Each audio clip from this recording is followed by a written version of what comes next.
व्हायचं काही काही कुणी नाव ठेवत नाही, कोणा काही काही आहे काय एखादी काही काही याच्यात नाव आहे का कोणाचं काही काही का नाही. राज्य कमविलं तिने एवढी स्टेट कमविली, कुणी नाव ठेवत नाही. किती पैसे कमविलं, मंदिर होत नाही. पारमार्थ कमवा, मंदिर झाल्याशिवाय राहत नाही. रामाची माता कौशल्य आहे. बरोबर, कौशल्या सुमित्राला म्हणते. पोलिसार पाहते बरोबर. बाबा तू एवढा परमार्थ करतोस माझ्या सोन्या, एवढा परमार्थ करतोस. या जंगलामध्ये स्वतःच्या कांतेचा विचार म्हणजे बायकोचा विचार केला नाहीस. नवी तरणी बायको आहे, तू नवातार नाहीस. गावात बायको सोडलीस, माझ्या मुलाबरोबर जंगलात आलास. डोक्यावर पाणी आणून माझ्या माझ्या सुनाला देतोस. जंगलात जाऊन फळं आणतोस, माझ्या मुलाला माझ्या सुनाची सेवा करतोस. काय द्यावे त्याशी पावे उत्तराई, ठेविता हा पायी जीव थोडा. बाळा मी जीव जरी दिला तरी तुझ्या उपकाराची परतफेड होणार नाही. पण मला एक काम करू देशील? ते म्हणला बोला की. काय नाही लक्ष्मणा, माझे जे केस आहेत का, हे केस, या केसाने तुझे पाय झाडू देतो का रे मला एकदा? त्याला माय म्हणते. काय म्हणते माय? माझ्या केसानं लक्ष्मणा तुझे चरण झाडू देतो का? कसं वाटलं असेल लक्ष्मणाला? माईनं लेकराचे पाय झाडावा तर, आणि त्या लेकरानं आनंदात उड्या मारावा. आपलं कसं आहे, कसं झालंय, कसं आहे काकड्यावाले? माता माऊली पाचा शब्द नाही दिला, महिरा झालं पुढं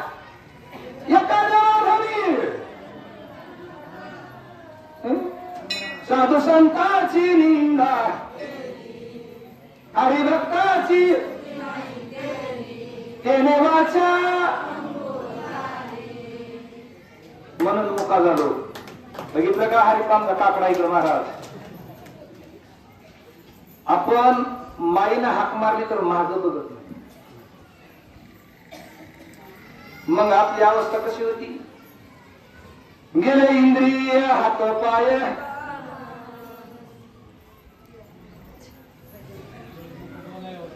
डोळे मुख बोलायला वचन, जेणे तू जोडसी नारायण नासे जीव पण.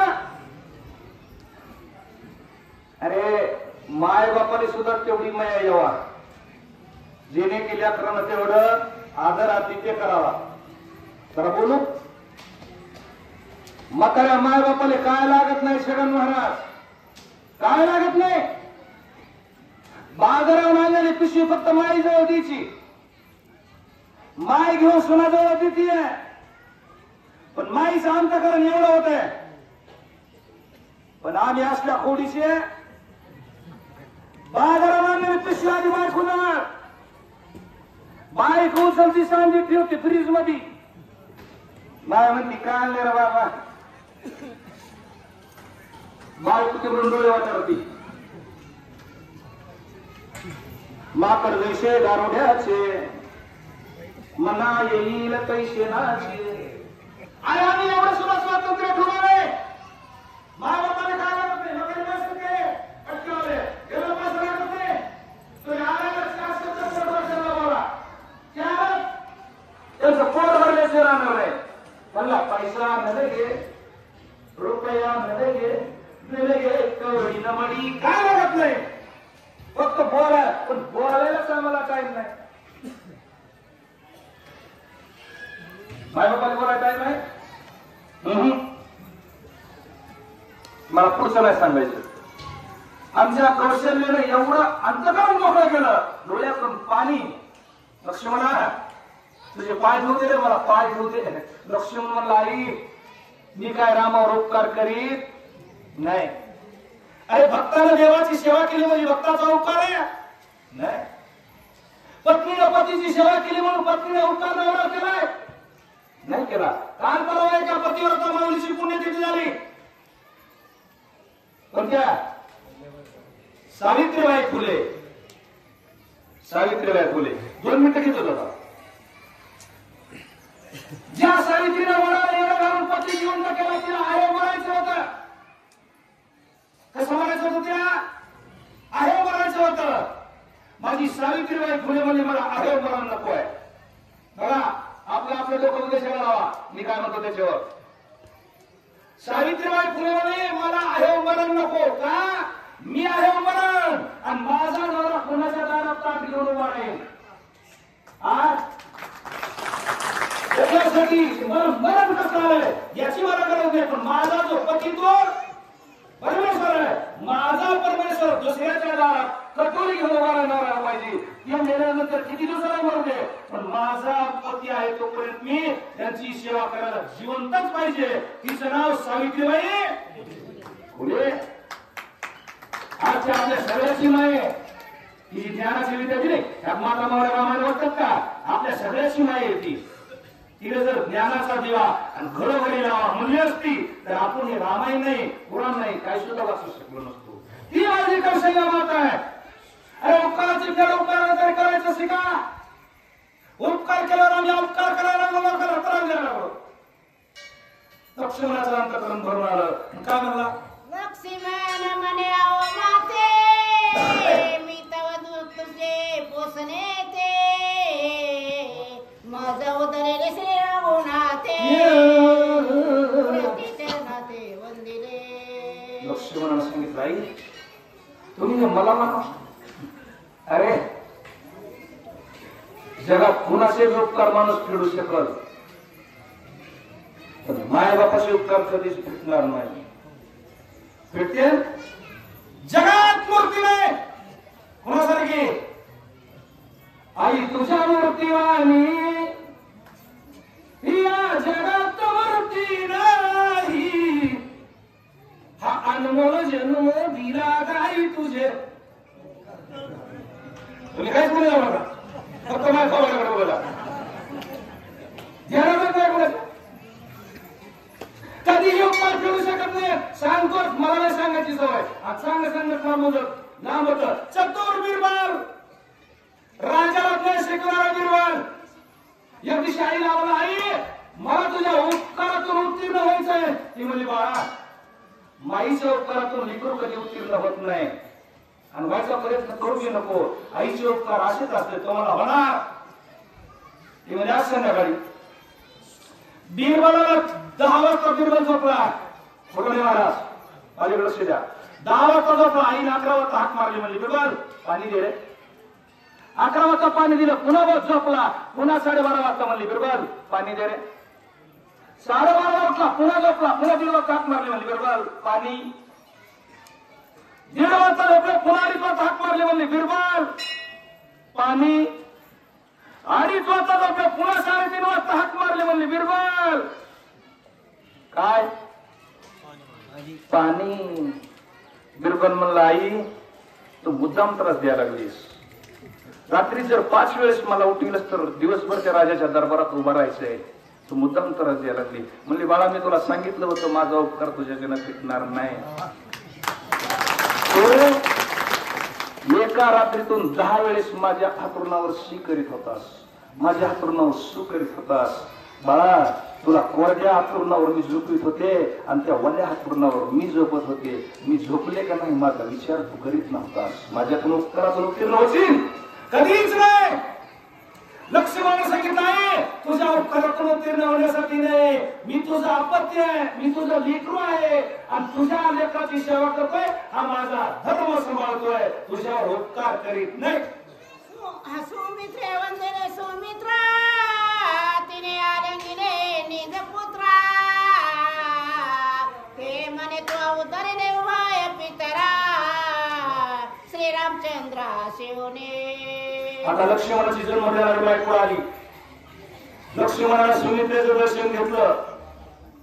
आईचं दर्शन घेतल्यावर आईनं डोक्यावर हात फिरवा. माझी आई लहानपणी सांगायची, शेजारणीनं चारावा भात आणि माईनं फिरवावा ए माया हो. नुसत्या लोक लेकराच्या डोक्यावर हात फिरवा, लेकराचं पोट भरल्याशिवाय राहणार नाही.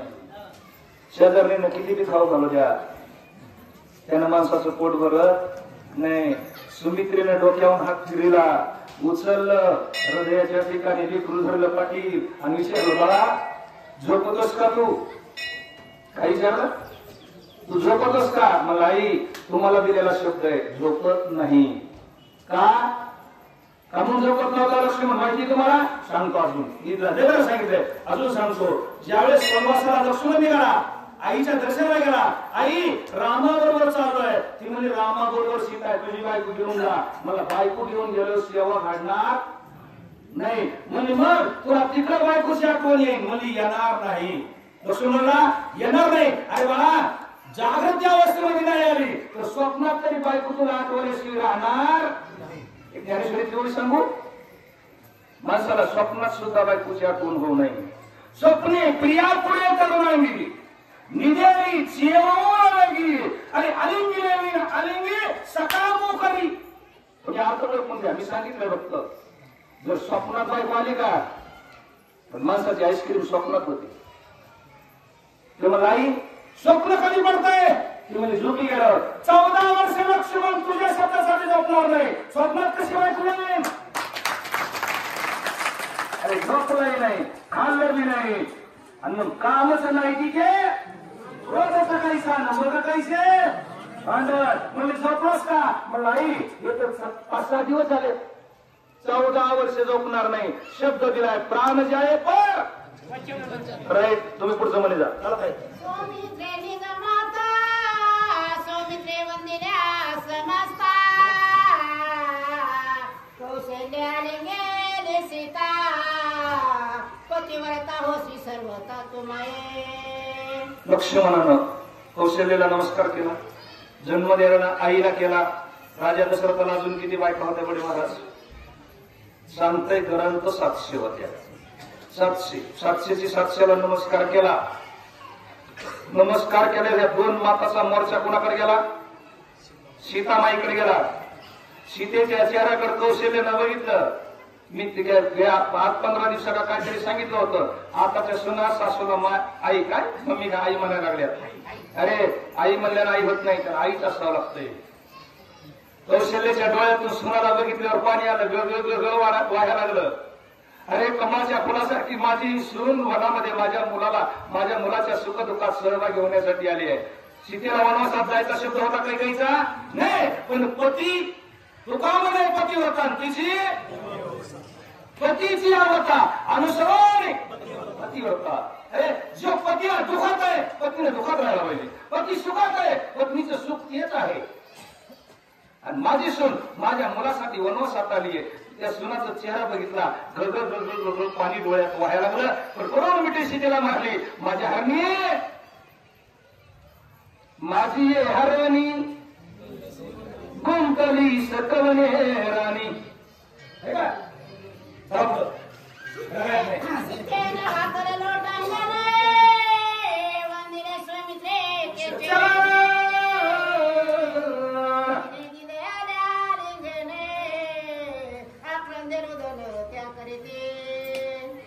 वरासाठी सुमित्रान कौशल्या रडल्या का? पाठवलं बसला पाटील. सुमित्राने कौशल्या राम लक्ष्मणासाठी रडल्या का?